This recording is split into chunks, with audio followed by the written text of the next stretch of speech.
Assalamu alaikum. Rahmatullahi wa barakatuh. Alhamdulillah. So these little poll questions, little trivia questions, I'm going to go over some of the answers to them. And one of the reasons for me posting them, because I want, and I'm going to point it out, so like for the ones who isn't seeing it or hasn't seen it, they could see it. I wanted them to see what I see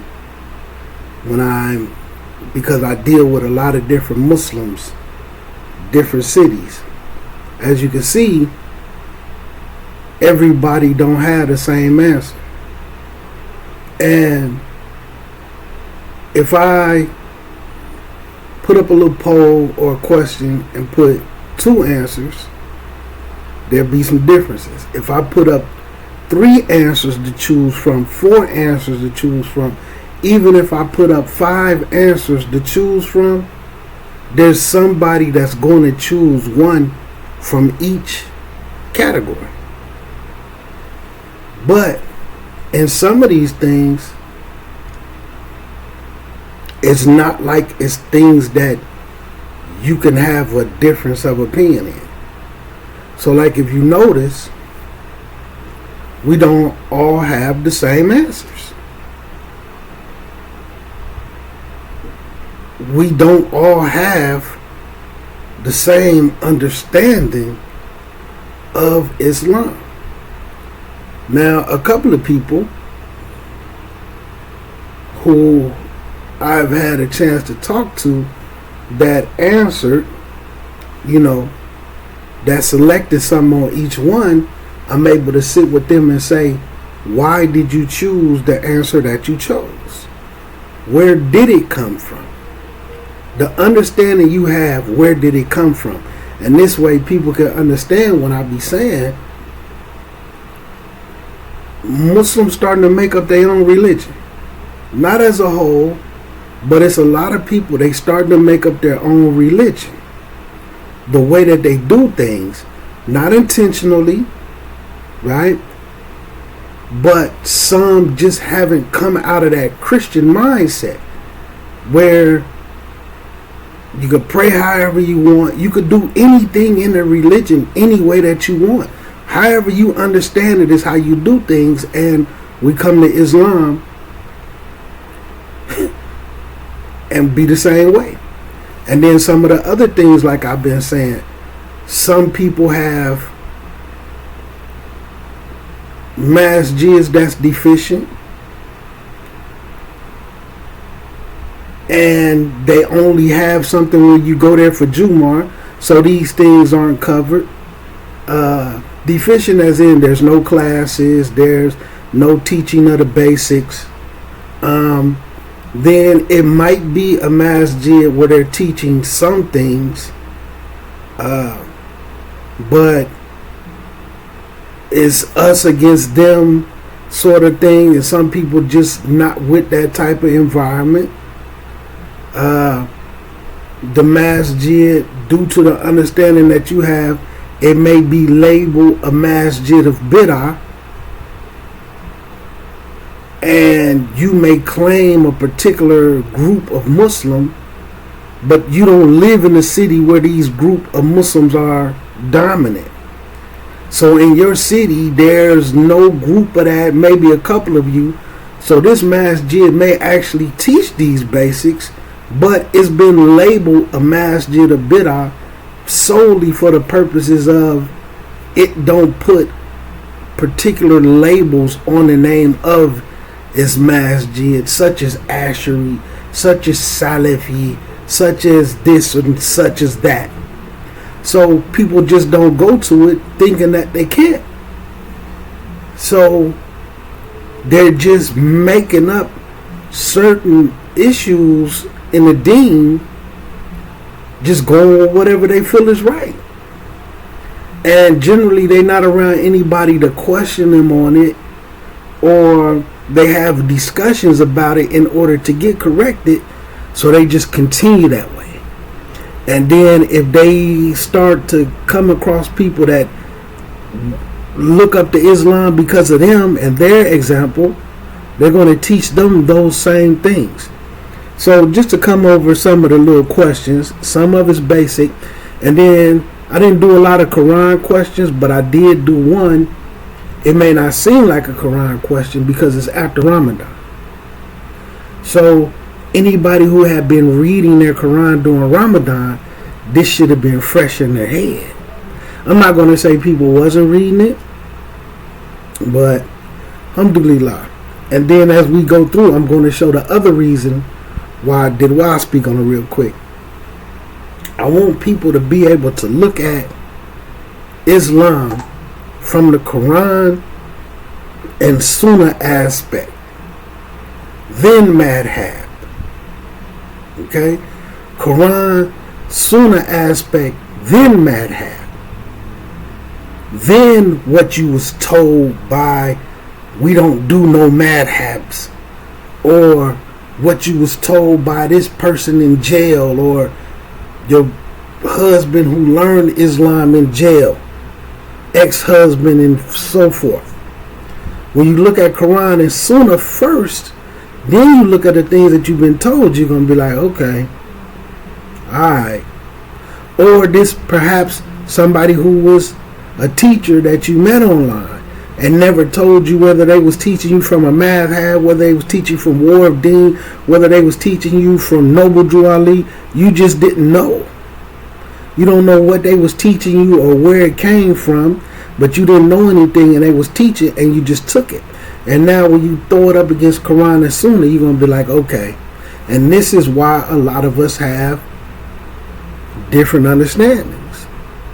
So check it out. So with the first one, fasting 3 days every month is equivalent to fasting for a whole year. We have 35% say that that's false. So alhamdulillah, the majority, 65%, say it's true. It is true. So in an authentic hadith where the Rasul was basically saying your reward for fasting, basically you get credit as for like 10. So when you fast 3 days a month, that 10 times 3 equals 30. On the lunar calendar, the Islamic calendar, each month is going to either be 29 days or 30. There's no 31 month day. There's no 31 days in a month. There's no short months, right? 29 or 30. So if you fast 3 days out of a month and you get rewarded 10 times for that, and then you do it times 3, then that covers all 30 days. So like the Rasul, even in one version of the hadith, say if you do this every single month for the rest of your life, it is as if you fasted a whole lifetime. If you do it every single month for 1 year, it is as if you fasted for the whole entire year. You understand? From that, 10 times 3 equals 30. You understand? So you get credit for fasting 30 days just for fasting 3. So that one is correct. People can look into the hadith. You know what I'm saying? I'm a little short on time, so I couldn't I could, but I didn't bust out all the books and, go through the hadiths. But these is authentic hadiths, right? So let's just move to the next one. Dating in Islam is permissible before marriage. 7% put yes. After marriage, it's a tie between after marriage and never is around. So 46% say dating is permissible after marriage, and 46% say never is haram. Now, at one point, before marriage was a little larger. In the beginning, you could change your answer. So I seen that some people changed their answer. Either they went and looked, or they seen that the percentage was, I don't know their reason, but it showed me that some people changed their answer. It don't show me who the people are, but some people actually changed their answer. Now, this one can be tricky. And this is why I wanted to put this question, because there's a lot that can be learned from it. What we may have been taught what dating is, what we consider dating, is definitely haram in Islam. So that form of dating, what we're taught dating is, which has changed over the years, whether it's picking up a girl, basically being alone with a woman, even if y'all went to the movies, even if y'all went out to eat, or y'all went to her house, she's alone and she cooks something, and you come to her house to eat dinner she cooked, or you cooked something and she came to your house where y'all alone, and this is considered a date. No, that is 100% haram, the being alone with them part. So let me pull up something real quick. Let's pull up the definition of dating, since we're using English terminology, right? Now look at the definition of dating though, right?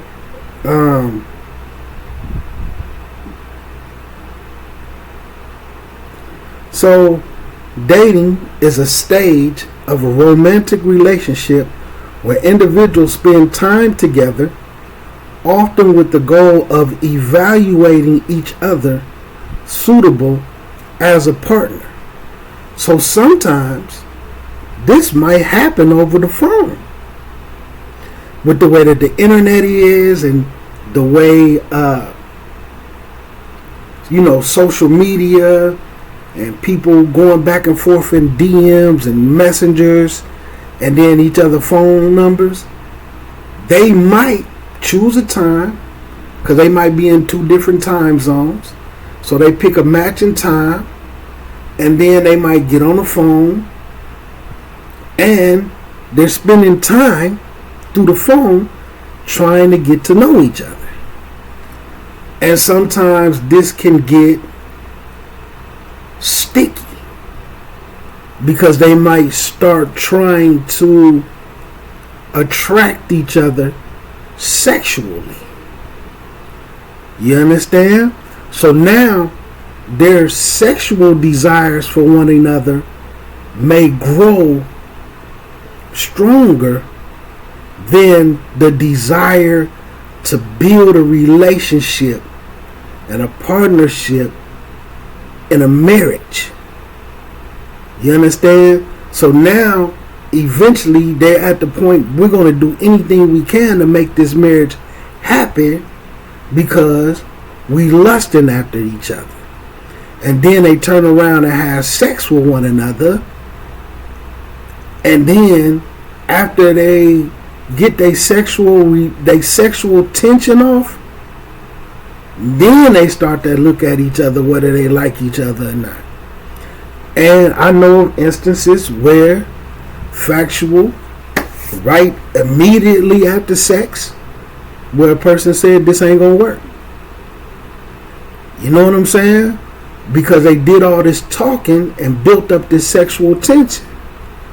You know what I'm saying? I know of situations where they felt such a way, and they had arrangement for a marriage. They lived out of different states, and then although they showed pictures of each other and FaceTimed each other, when they actually seen each other in person, both of them felt like they didn't look like they looked in the pictures. A little bit of attraction is gone, but the sexual tension hasn't left. Okay, so now they have to go home together.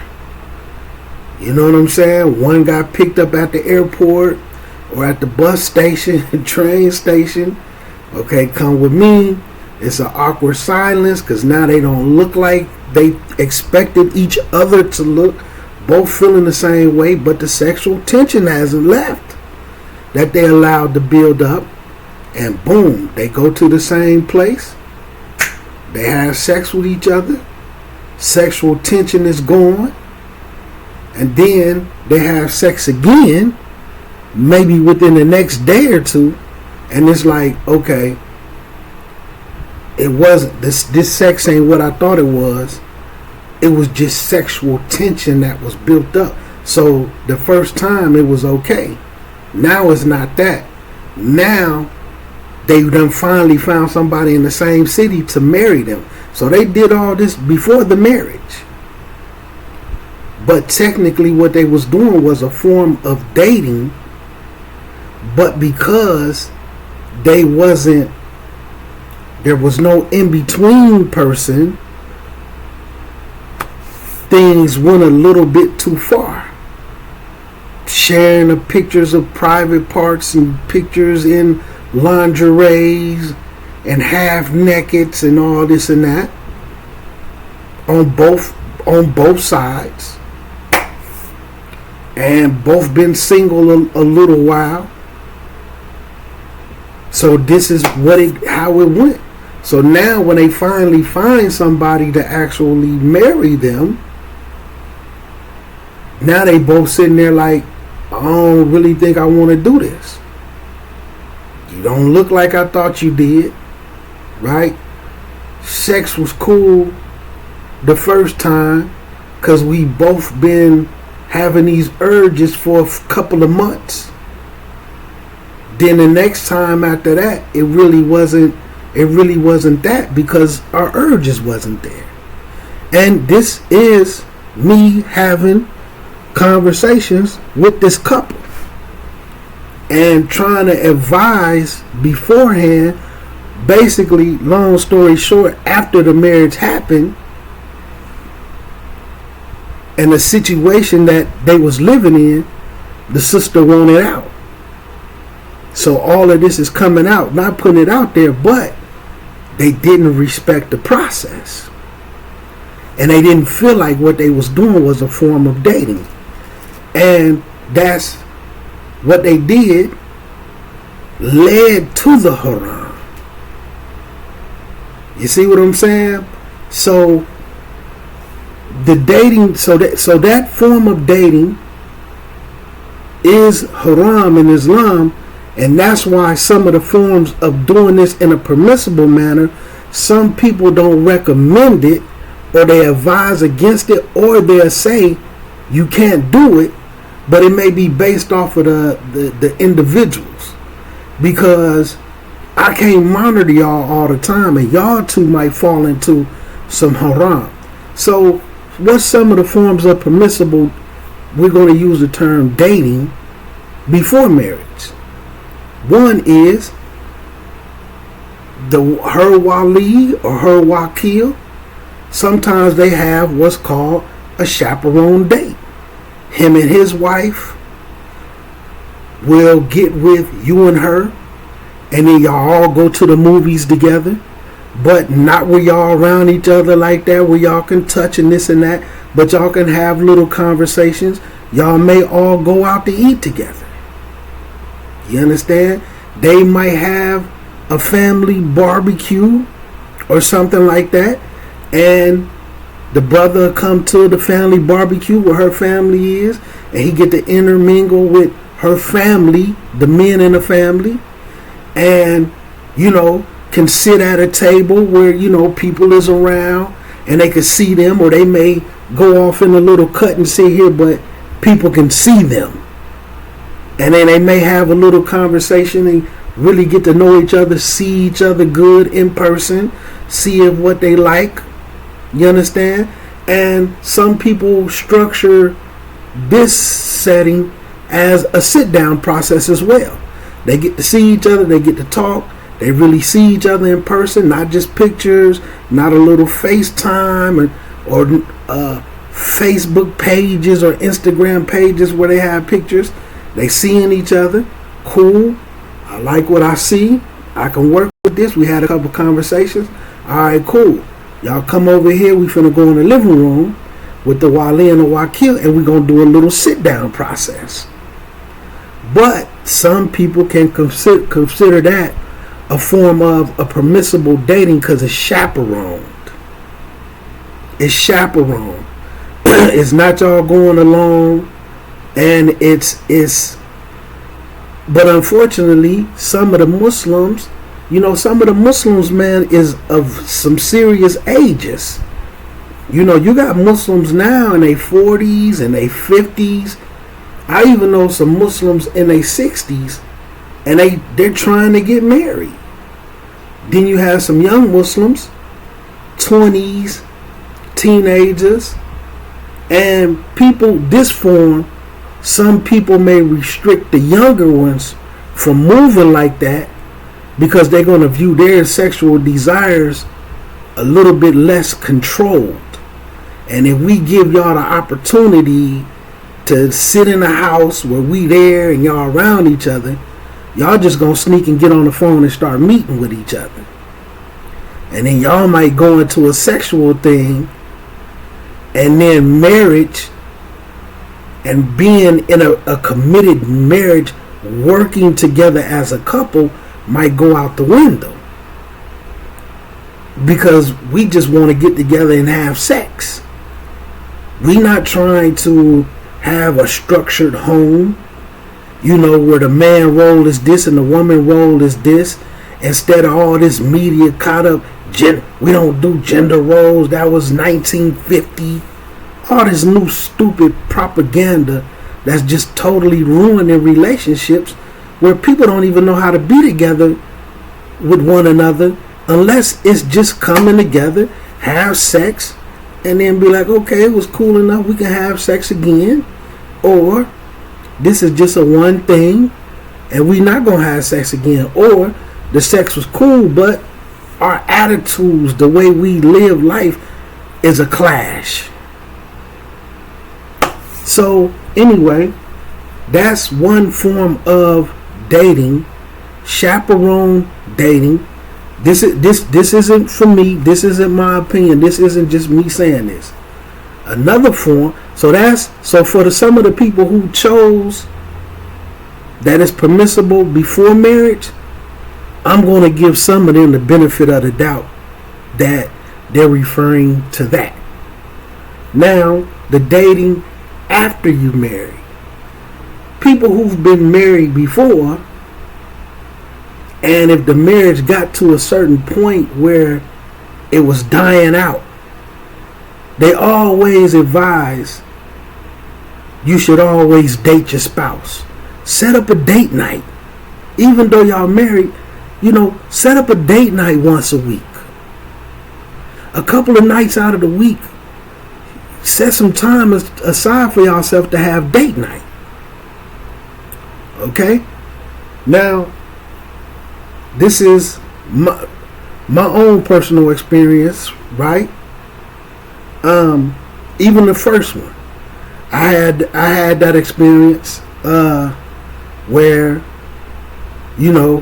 I even talked about it in the video where me and Deeds went to Philly to sit with the sister and her. She had a wali who was her brother, but his deen wasn't really like that. But he knew a student, so he asked the student to be the wakil while he's, to represent him as a wali Islamically. And she had a couple of her sisters, you know what I'm saying, and they had a couple of more brothers there, like Muslim sisters who were single. And it was just me and Deez, and we went there, and she cooked. I get to see how her cooking is, and how we gonna interact around family and all that type of stuff. And it was, even though it was at her house and setback, everybody set back and this and that, and we got to be around each other, build with each other. It didn't go anywhere. Now, you can do this as well. Once you get married, it's not mandatory that you consummate the marriage the first night. There's hadiths about, and there's even when you go to the deen, there's different rules when it comes to divorce if the marriage hasn't been consummated. Those rules are in place because it's not mandatory that you consummate a marriage the first night. There's, regardless to what some may know about the age and all the different discrepancies that's out there about the actual age of the person, whether they was older than assumed. But the point is, even with Rasulullah sallallahu alaihi wasallam, there was a 3-year time period when he was married and didn't consummate. Okay, so you can marry a person and have it be known. This is one of my experiences, and it was the best for me because it was a particular Muslim sister that I had knew to have some form of Islam, and we come across each other and the Islam is gone, but I didn't really know them, but it's still in their heart. They just not covering and they're living a certain way, and they got a little interested, you know what I'm saying? And when I spoke to their wakil, their representative, it was just like, you know, she ain't around a strong foundation and we knew each other well. I believe you can bring her back around, like she want to come around, but there's nobody that can help her. Although she was Muslim, she was never on a firm foundation. She was on that form of Islam that I always talk about that's prevalent in Illinois. Getting better. But anyway, long story short, so cool. We had a few conversations, but I made it clear. If I marry you, we're not going to consummate the marriage from anywhere from 3 to 6 months.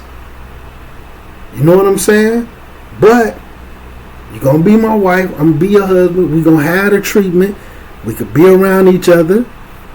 Right? And we could do what married couples do, but we don't have to have sex. I'm not going to have sex with you until I see that you really going to pick your deen up, that you really going to take it serious, and it's not just you want a man or you have a sexual desire and then we have sex and then they go a particular type of way.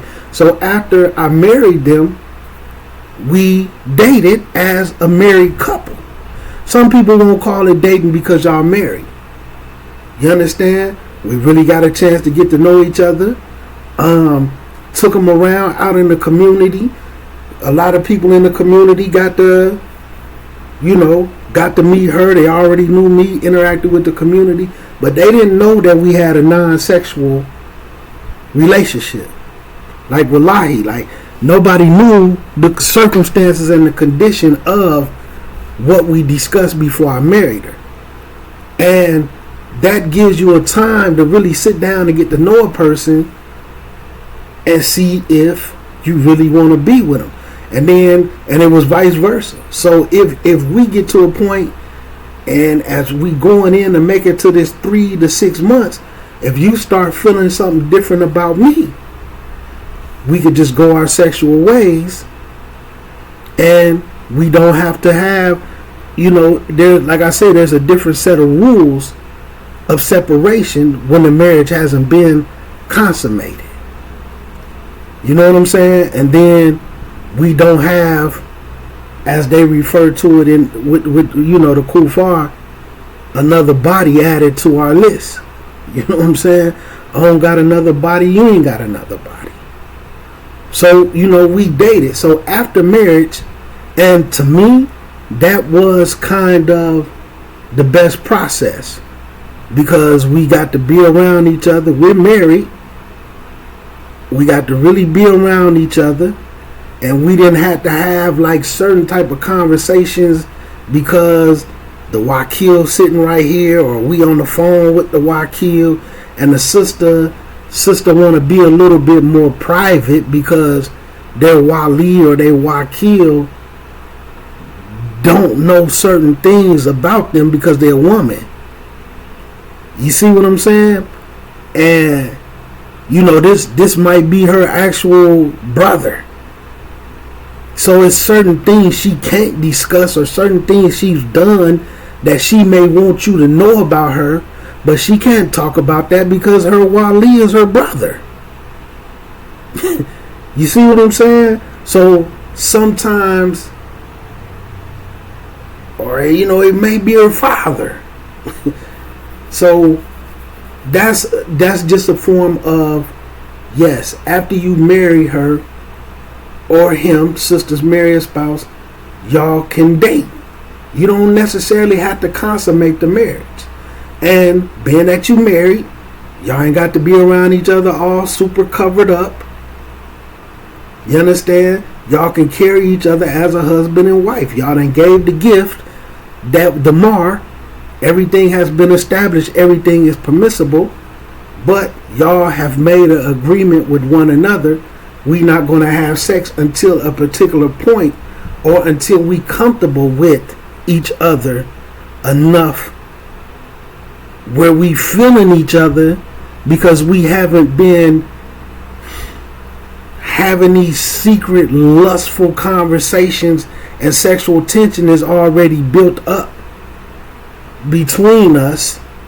So we can't, we really just trying to go through the process to get our desires off. This protects you from all of that.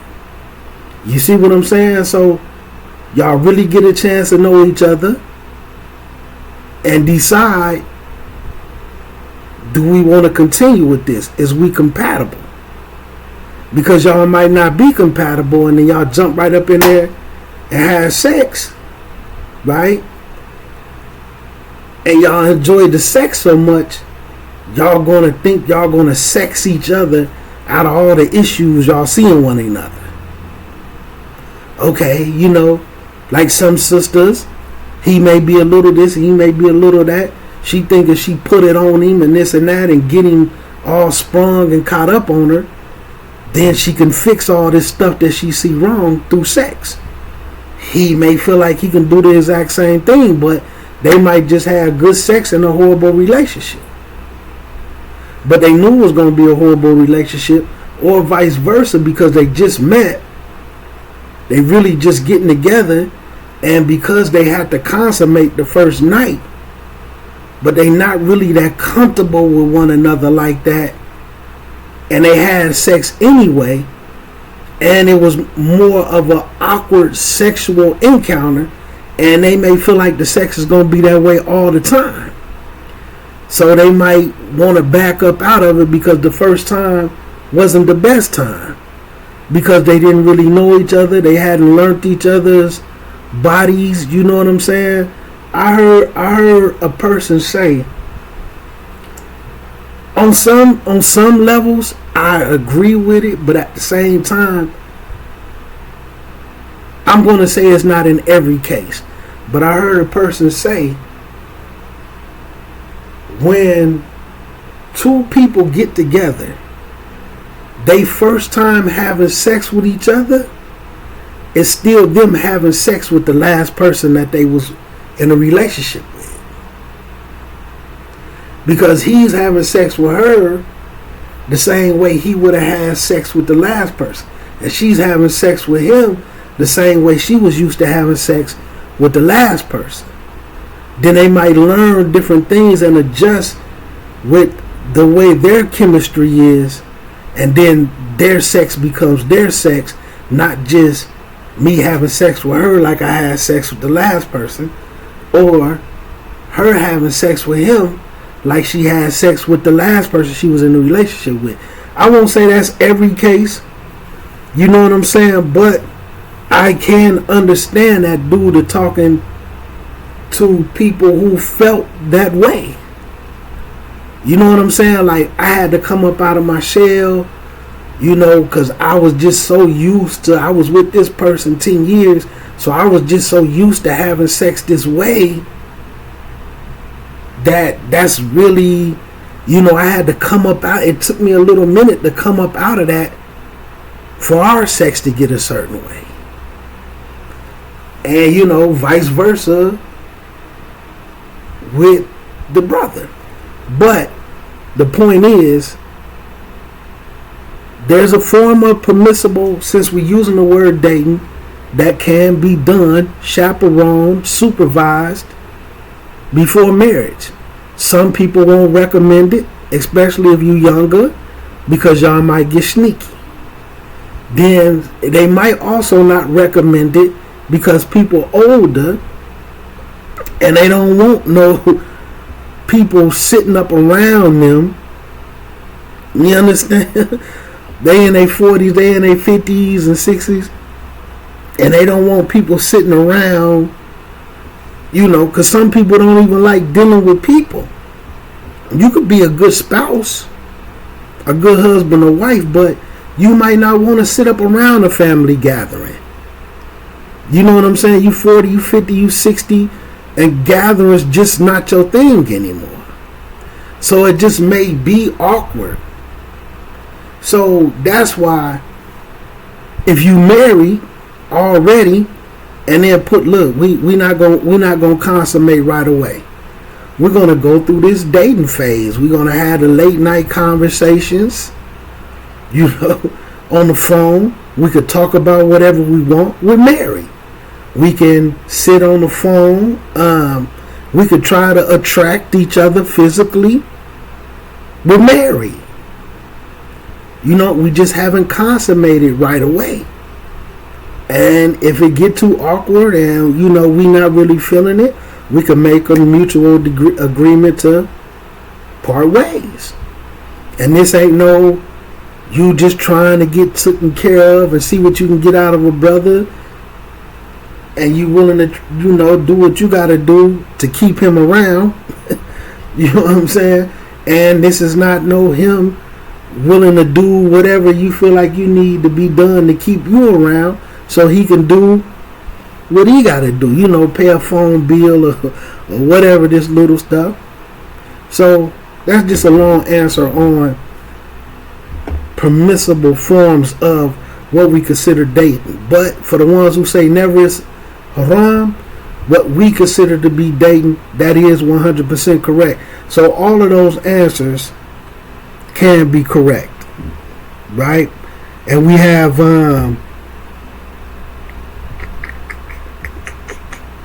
let me see, what was the numbers? Oh yeah, I read them. So it's actually even on after marriage and never is haram, both of them at 46%. So the next one, is it permissible to eat pork if it's in candy or food products?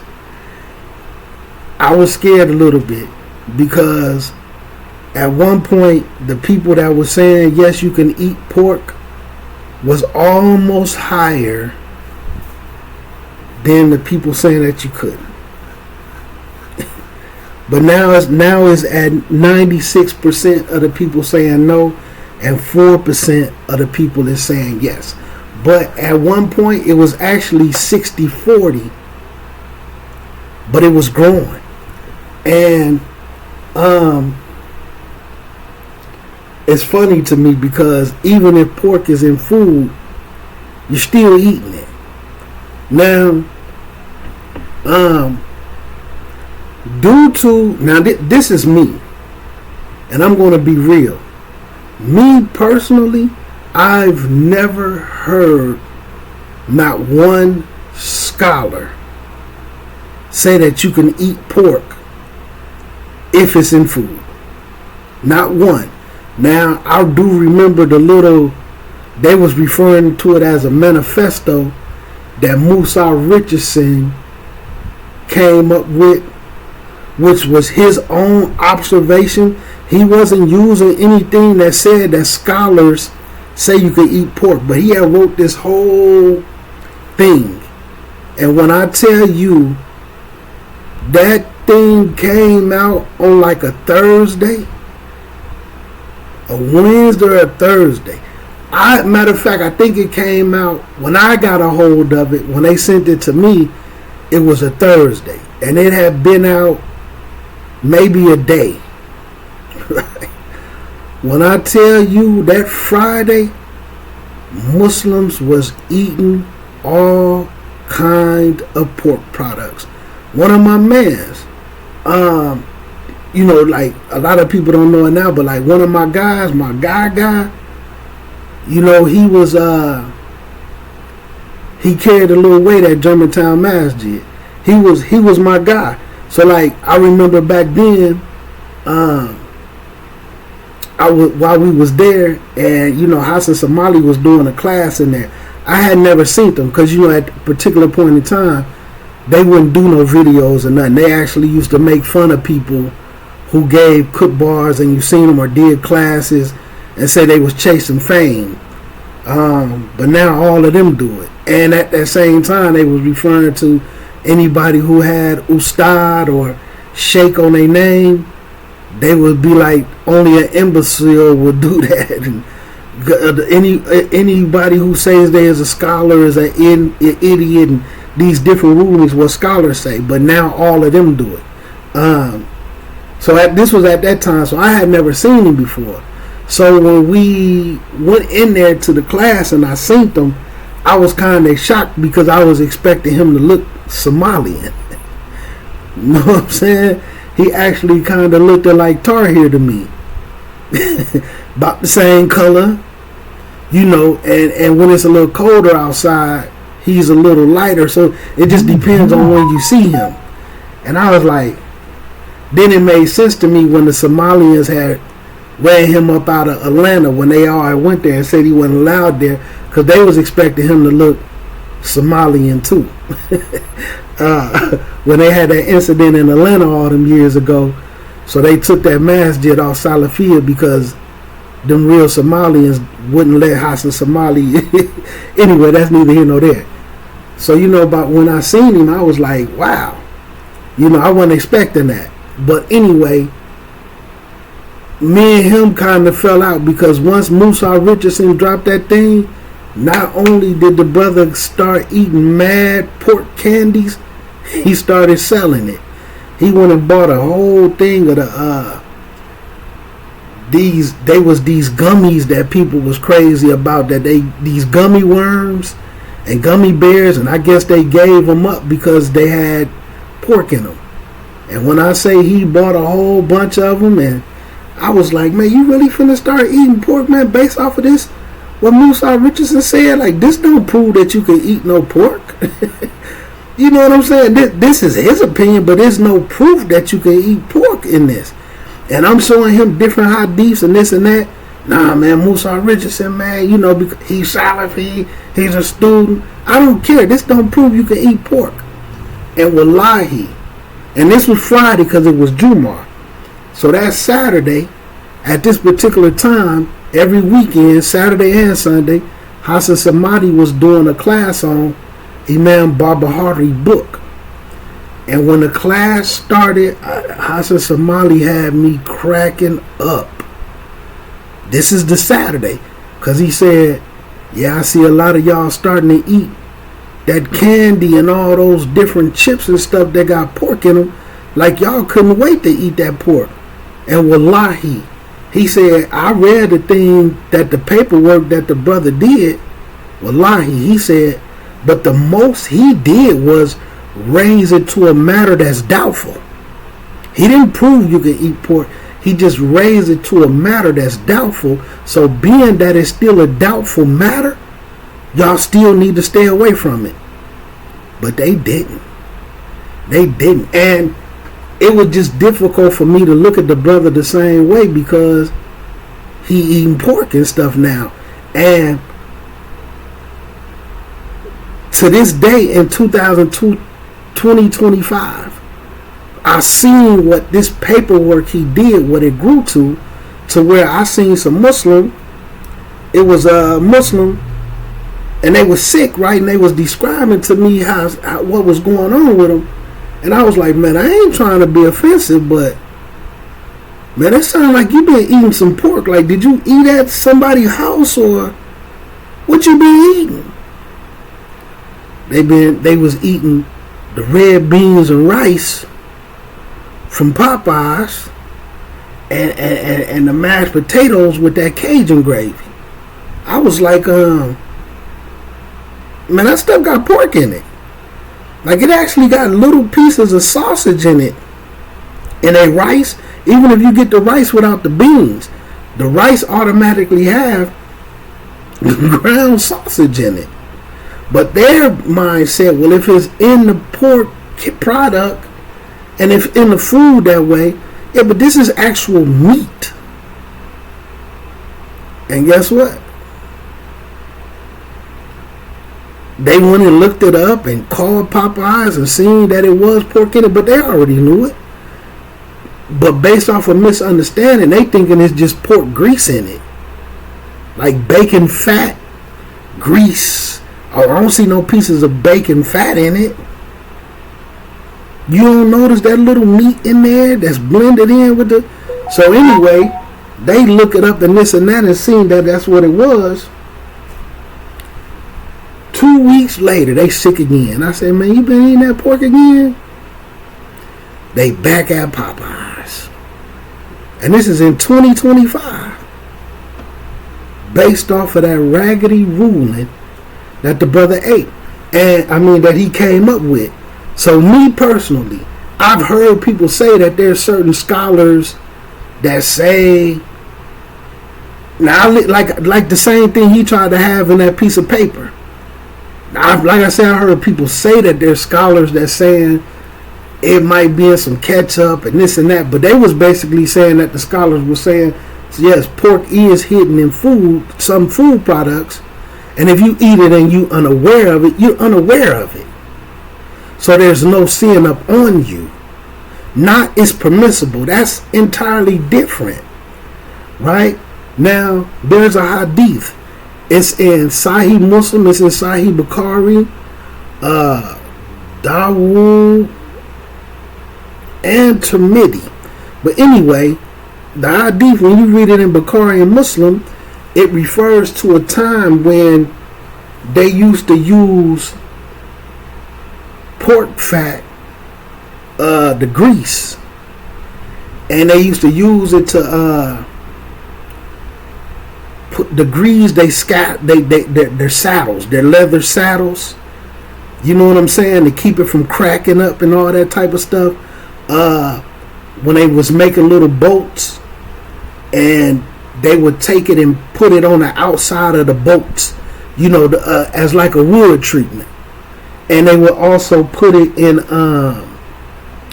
you know, they used to have like the little lamps with a string in it, so they would use it as a grease in there with the little string and light it, and they would have like a little lantern, a little light type thing.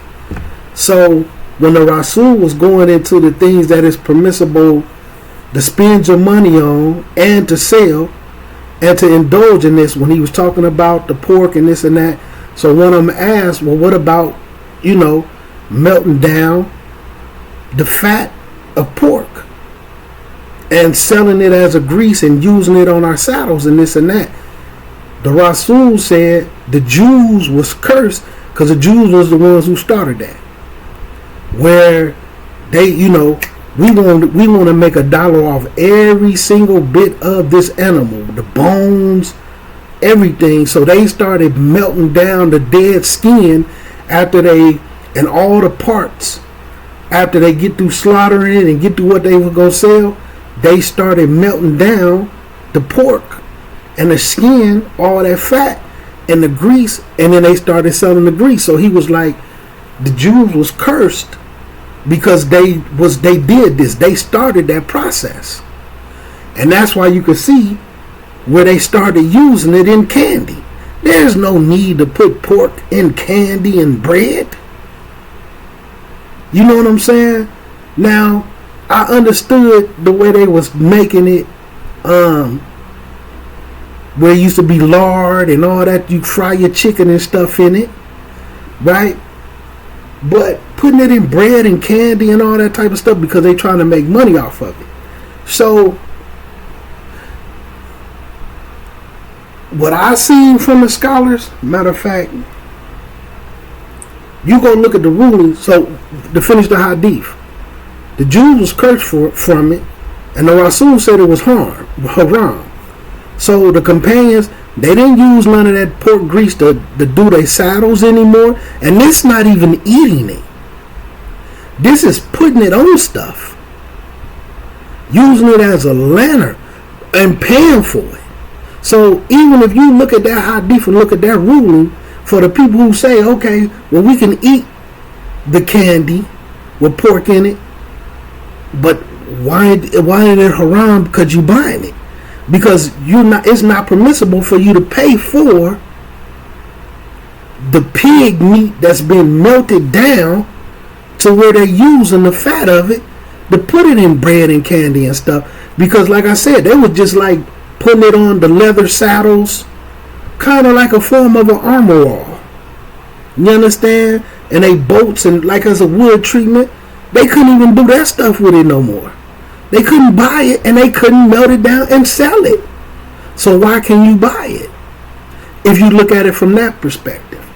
And with the scholars that I seen, Sheikh bin Baz and them, they were saying how even if it got bread, if it's in bread, if it's no matter what your food product is, even if it's in like lotions, you can't use it, you can't buy it, you can't make it and sell it. It's all haram.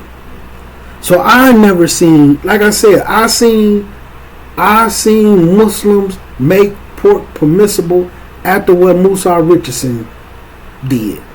Now I knew, like I said, when I spoke about the brothers this was before the Musa Richardson thing, but these were some individuals who had corrupted a Quran ayat on their own. You know what I'm saying? It just had a whole bunch. One of them just had a whole bunch of pork and bratwurst all in his freezer and then want to throw it away. You know what I'm saying? Not to speak on the thing, but we in Jumar, we on the back of the thing. He getting ready to pass gas. I'm like, hold on, man. The cook bar, go out there. Because, you know, he get the lean. I'm like, hold on, what is you doing? Man, my stomach. Because he kept talking about his stomach. Man, my stomach. And, you know, I knew his pork issue. You know what I'm saying? So I was like, man, you was eating some pork, man, before you came to Jumar? He was like, man, I just had a whole bunch of bratwurst and stuff in the freezer, man. I ain't want to throw it away. I was going to quit after I ate it all. Because his thing was bacon and bratwurst and stuff like that you could eat as long as it wasn't ham and pork chops. You couldn't eat ham and pork chops. You know. But, yeah, he getting ready to pass gas right in there during Jumar. Because his stomach messed up. And then he admit he eating bratwurst. You know what I'm saying? So, you know, some people were just corrupting it on their own. So, my thing is this. When it comes down, this is why we do have to understand ijma. If it is a couple of isolated scholars, because I did see the little, like I said, what Musa Richardson put in there, where they was really discussing something else, just basically saying, like if a pig died on the beach or something. And then it dies on the beach and then eventually it decays and becomes sand. Part of the sand is no longer a pig anymore. So therefore, if it go through some type of process of being cooked down and boiled down and used to make gelatin and grease to go in bread and in candy, it's no longer a pig anymore. So he took that analogy and put that in there. But the point is this: once the pig is in the sand and then it decays and turns around and turns into sand again, are you going to pick that sand up and put it in your mouth and eat it? Picking it up, putting it in your mouth and eating it is a whole different thing. Does that make it pure enough to eat? Now you going to walk on that sand and have your feet on it. But the pig that's an entirely different thing. We talking about putting it in your mouth. Can you take that sand and put it in your mouth? And when you see the process, So basically, and then throwing in the ruling is the reason why we can't eat pork is because it's impure. So basically, once it go through this process, it's not impure anymore. What's the proof of that? Because anybody who came from, a lot of people who came from Christianity, if you ever seen your parents or you yourself cooked pork bacon, once you get through cooking pork bacon, there's a whole lot of grease in there. Like the skillet can be dry. And then once you get through cooking that pork bacon, depending on how many pieces you cook, it might be enough grease in there to fry chicken. And like some of us, depending on your age, you know, like I used to watch my grandmother, they would take that grease and have a can on the thing, and then they would pour it in that can, and they would reuse that grease when they fried chicken or when they fried pork chops. You know what I'm saying? They would have enough grease to cook the rest of their pork products and chicken just from cooking pork bacon and sausage every morning.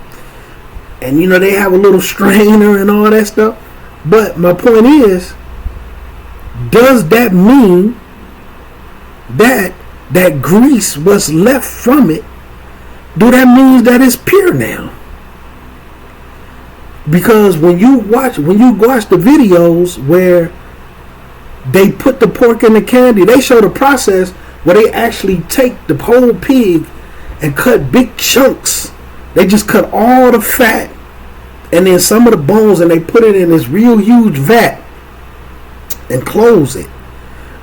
And it pressure cooks it to the point where everything disintegrates into grease.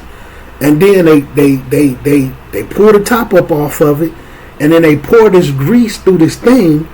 And while the grease is going through the screen, they're mixing it with sugar and that soury stuff that be on like sour candies or the sugar, and they mixing all that with the grease to where now that grease and that sugary stuff is what's making it stick to the candy.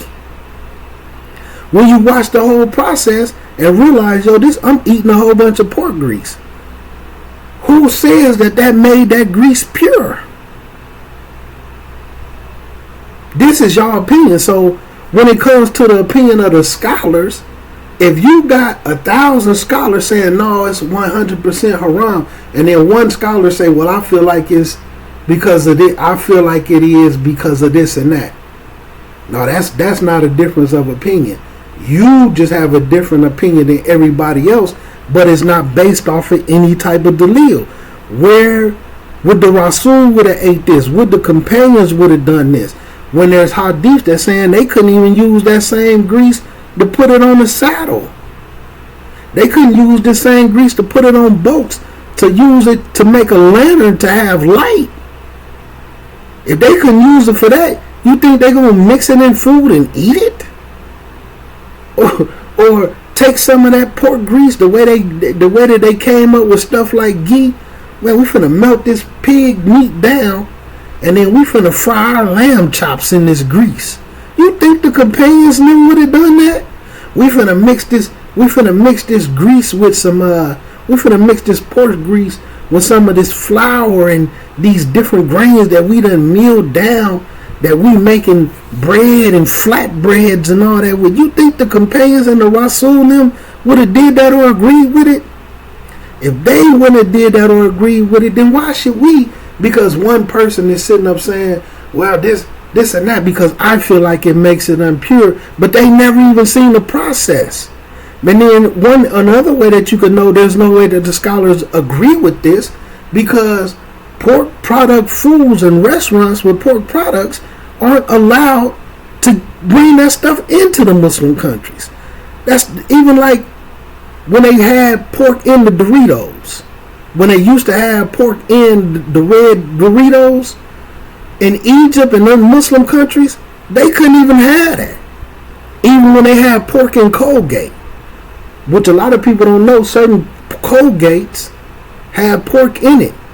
When you get your Colgate and stuff that's overseas in the Muslim countries, anything that involves any type of pork has been removed.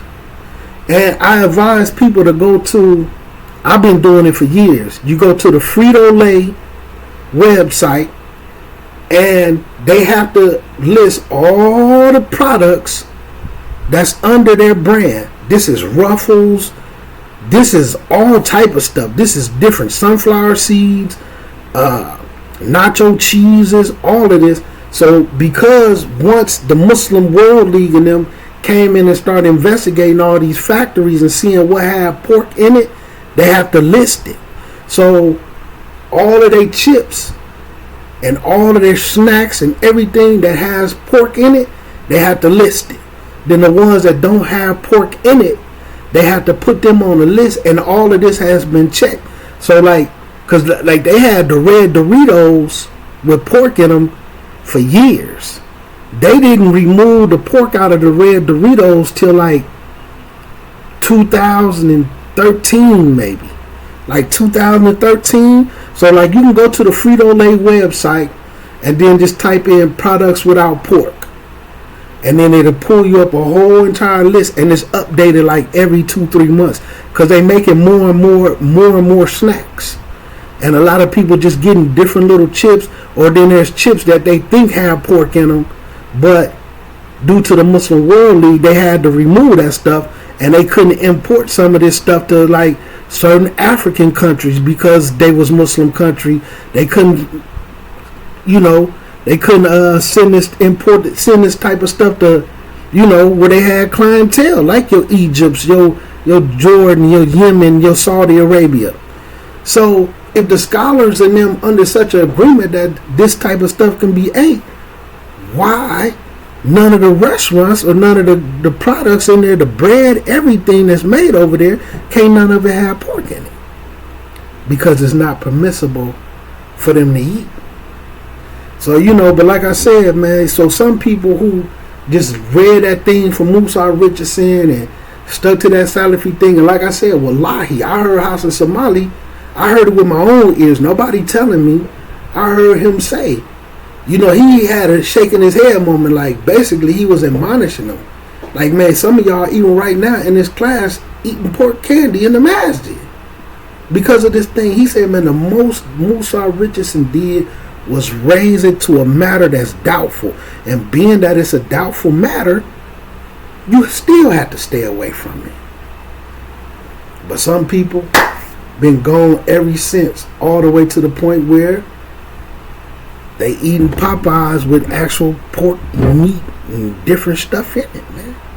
So so some people say that, I hear, the scholars different this.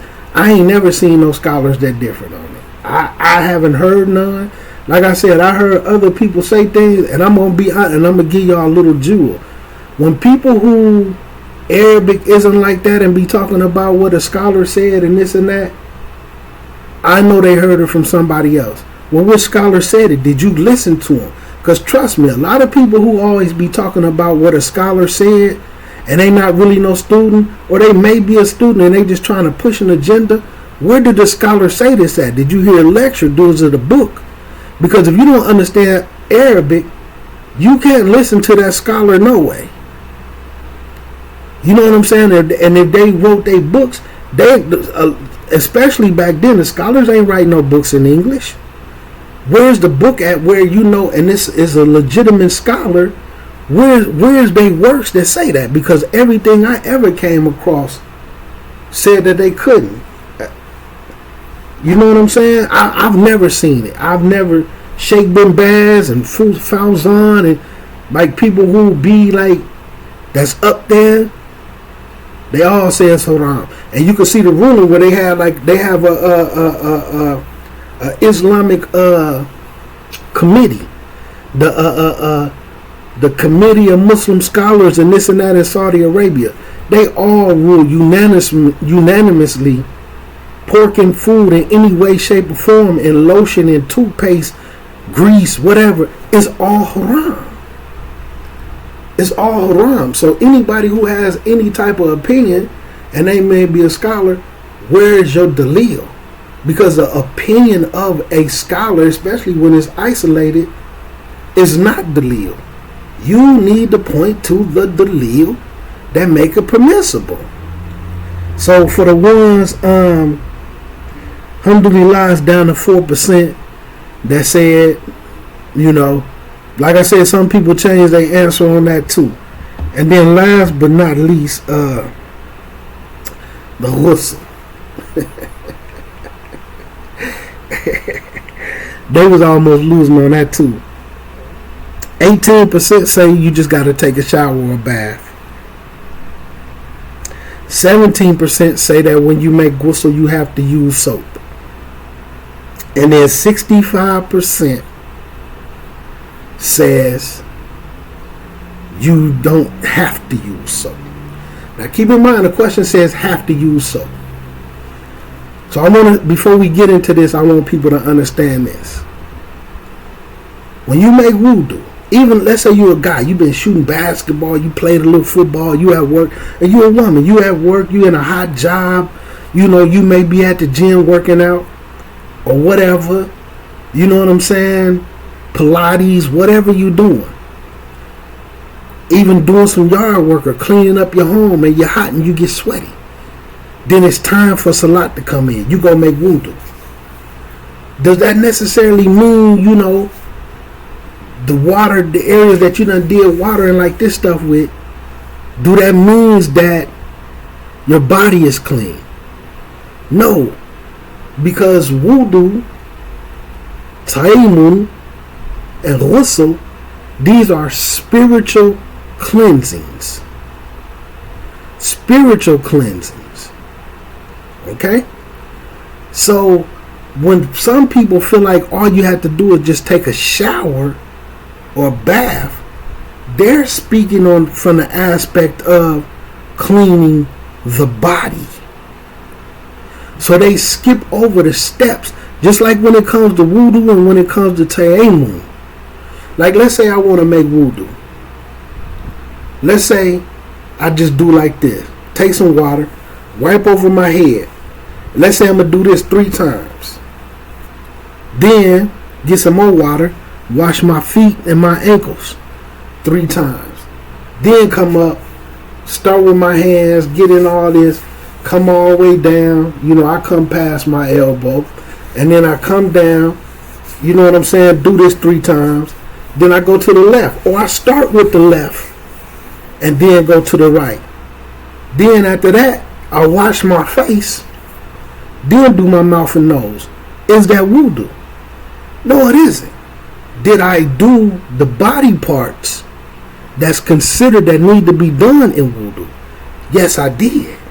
But why is it not wudu? Because wudu has a particular order.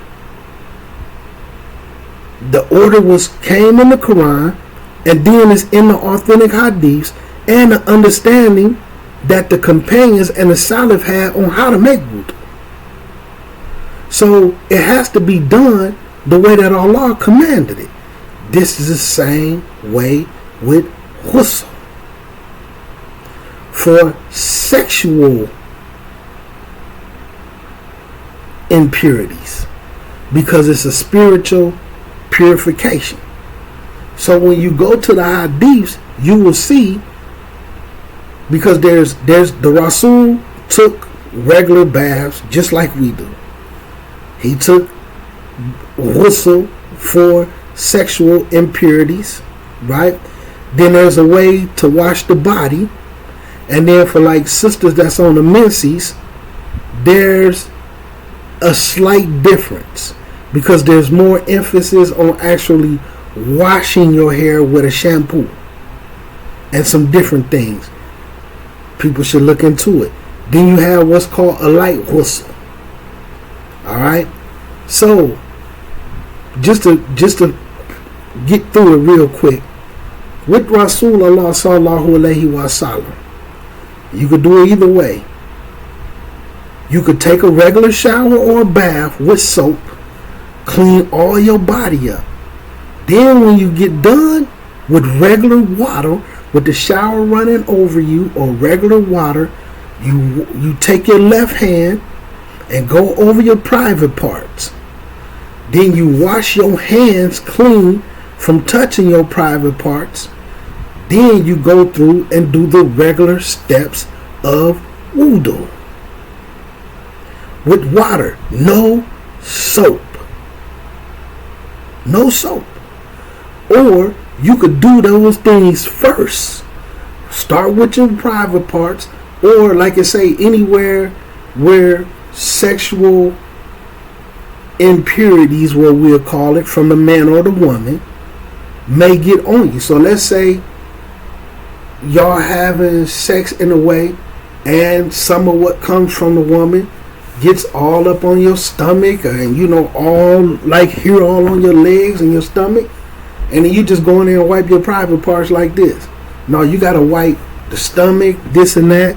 Or the women, like if it's all on their legs, it might be up on their stomach and stuff too.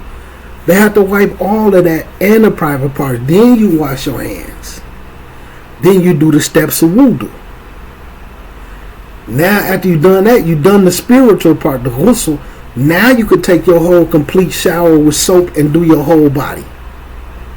But you have to do those steps without soap, either before the shower or after. Now you have some that'll say, because hadiths be broken down. So like in a long description of the hadith, it say after the Rasul did this, the sexual bath, sometimes he would, because I showed y'all the sock, which I still got sitting right here. So sometimes he would take the water like a shower and pour it over his head first to get his whole body wet. He poured over his head 3 times where the water would run down. Then he would do his private parts. Then he would wash his hands after he did his private parts, his hands back clean. Then he would do the mouth, nose, face, wudu part. Now when he took the actual bath with, instead of like a soap how we do, they would use like a lotus leaf, which has a good scent, and like it has stuff in it that cleanses your body. Like even right now, you can go look at like certain areas in the Caribbean and Jamaica and overseas. They actually have these plants, these leaves, and they go get them. And when you put water on them and start to scrub your body, whatever comes up out of them will it'll look like your whole body is covered in soap. The Rasul and them used to do this with lotus leaves. Or they would take the lotus leaves and then they would put them in the tub of water where the soap is already mixed in with the water. It just wasn't soap. Or they would use different other little flowers and this and that. So at the end of the whole process, then he would run the water over the top and let it come down and do its right side. So you have to look at the hadith, which not, because like I said, it describes a bath, it describes a bath for sexual impurities, and then it describes the how you washing the dead body, right? And you got to just know which one is which when you're reading the hadiths. So because it say he ran water over his head 3 times, you have some people who say, okay, you wash your body up with the soap and then let the water run over the top of your head 3 times as it's rinsing the soap off, and you've made a ghusl. Because they just taken the part of the hadith where the water runs over the head instead of the whole hadith. Because you can see, like I said, it's broken down. So in one book of hadith, it'll be like, such and such informed me that the Rasul would run water over his head 3 times to make ghusl. But it's not showing the whole entire process. But the hadith before it or the hadiths after it may have more of the process where they saying he ran the water over his head at the end. So, me personally, it depends on what I got going on, right? Generally, I'll do the ghusl part first before I take the serious shower. Why? Because you're not guaranteed life. There's people who've died in the shower. So I want to have the ghusl part done just in case I die. I could take the shower and clean my body to the best of my ability, but having made the ghusl, and then I could pass away in the shower, and I done died in a state of impurity. Now, do I do it that way every time? No, I don't. Because sometimes throughout sexual acts and different things, not only from the sexual impurity, sometimes you could get real sweaty. So like depending on what I got going on, and if it's, I will take the serious shower first, then do the ghusl. But generally I like to do the ghusl part first, just in case I pass away. You see what I'm saying? But they both from the sunnah. Because you can see where the Rasul inserted, he actually instructed the person.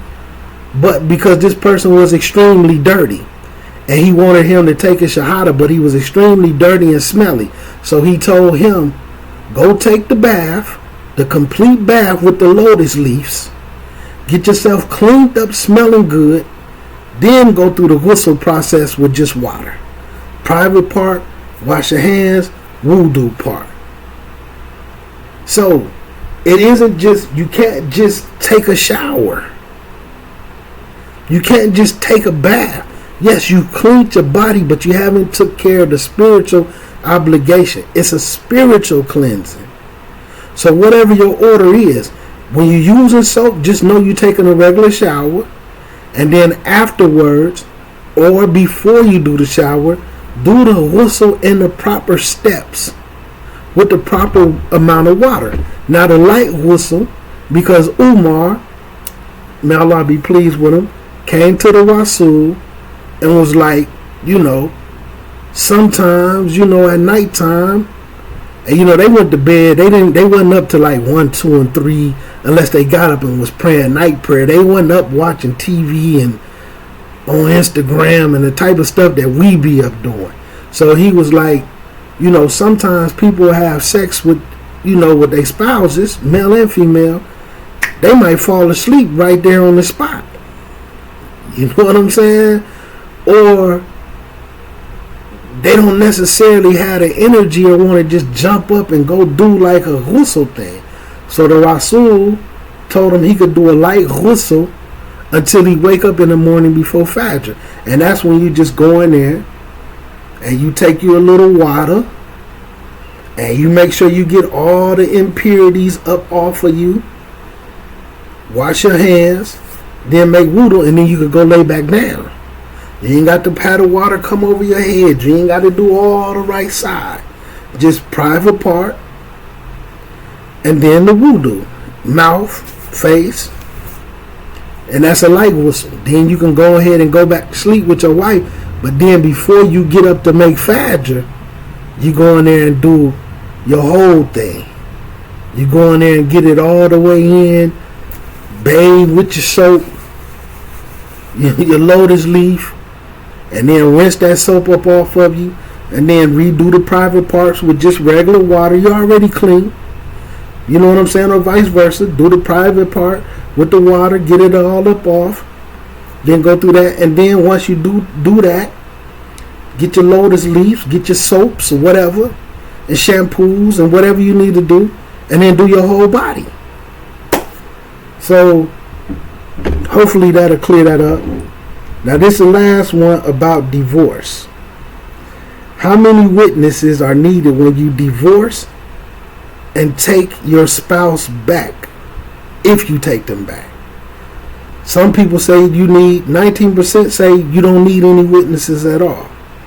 And like I said, I wanted to extend the answer because like I said, if I would have put 6 answers out there, I would have got 6 different answers. So 44% said you needed 2, which is the correct answer. 13% said you need 4 witnesses. And then 25% say you needed 1 witness. So like somebody who I spoke to, it was just like, the answer that you had, where did you get it from? Oh, well, I just thought, and because, when people get divorced and they get the argument, this, that, and the third.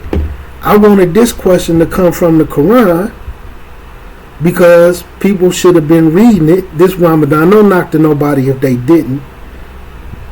but sometimes it should have been fresh. So when you go to Surah 65, which the name of the chapter in the Quran is divorce. So this is a whole chapter on divorce. Surah 65, right? Ayat number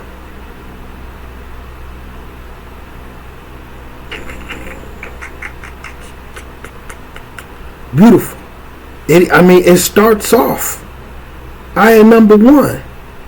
O Prophet, instruct the believers, when you intend to divorce women, then divorce them with concern for their waiting period, their iddah. This is how the surah starts off, right? Look at ayat number 2.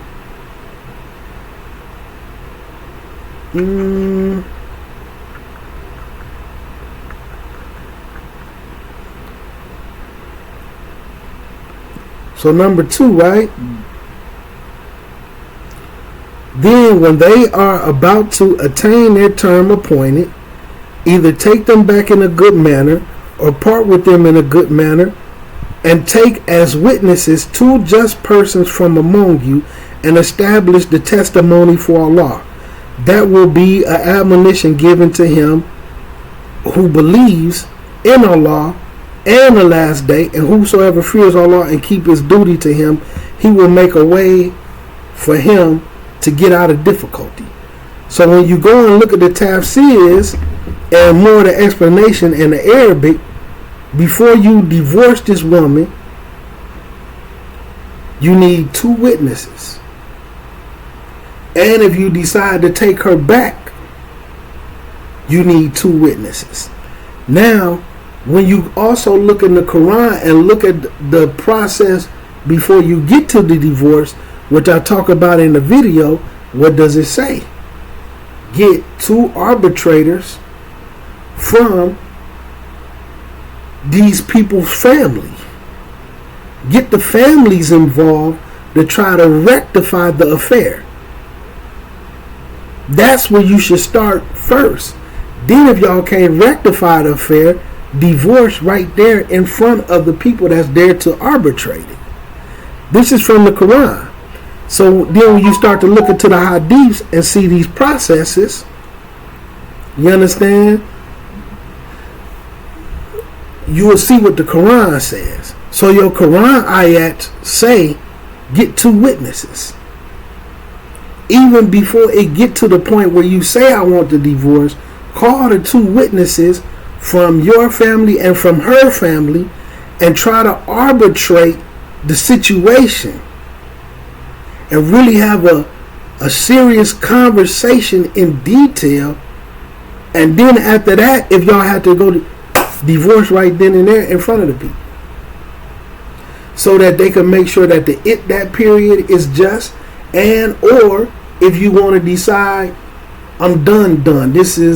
I'm counting this as all 3. This is a complete divorce, not me putting her in the iddah. So from the Quran, you need 2 witnesses. Some madhabs, I haven't seen a madhab that didn't say that you needed witnesses from what I seen. I heard people who claim a madhab say something different, but I haven't seen. But they say, I see where some of them say, if you don't have any witnesses present, because they know the deen break down where people not getting arbitrators anymore, people getting arguing, going through the stuff, and they just divorcing the wife. So they have a ruling like, if you don't have anything there, then go tell 2 people from the community or the imam and let people know that you divorced them. And then that will count as 2 witnesses. You know what I'm saying? So, inshallah, man, that kind of covered those questions. But like I said, I wanted people to see, and like when I put other poll questions out, I want people to notice how we not all on the same page. But even at the same time, your answer, ask yourself after you answer, the answer I gave, where did it come from? And we want to start with Quran and Hadiths first. Madhabs and this person said or I heard at the masjid, all that's third. But what's happening is we're starting with that stuff. And then we don't even go to what the Quran and the Hadith say. Not everybody, but a lot of times we starting with the other stuff first. I heard, this person told me, I think I heard in a lecture. No, start with what the Quran says first. Then go look to the Hadiths. Does the Quran distinguish between a regular bath and a sexual bath? Yes, it does.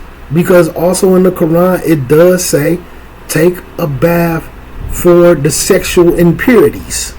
So that is letting you know, if you have sex, there is a separate form of ghusl.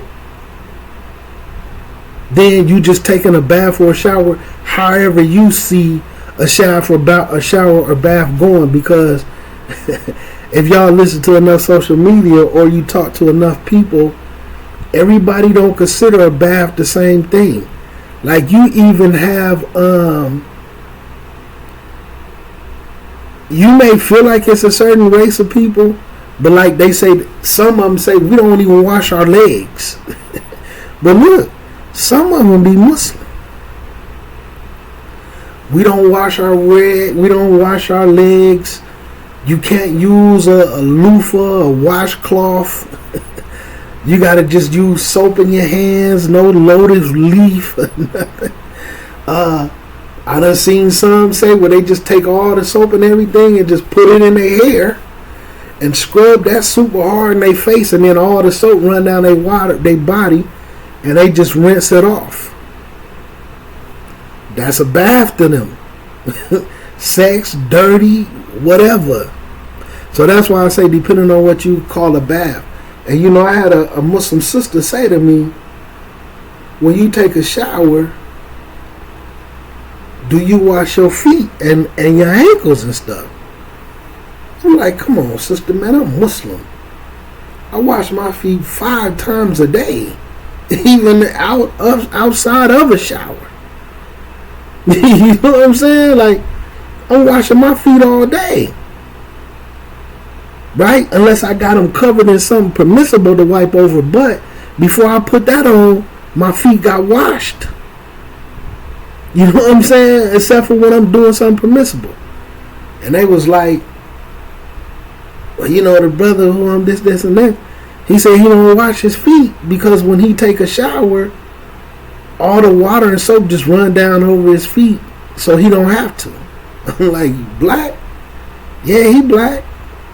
Yeah, you know, that's a bath to him. But that ain't, but you know, obviously he don't know how to make ghusl, because when you make ghusl, you still got to hit them feet. So that's why I'm throwing that in. Whatever is a bath to a person, let them do whatever they consider to be a bath, and then do the spiritual ghusl. So yeah, the Quran shows a separation between the two. But anyway, man, I done went a little longer than I wanted to, man. Assalamu alaikum wa rahmatullahi wa barakatuh.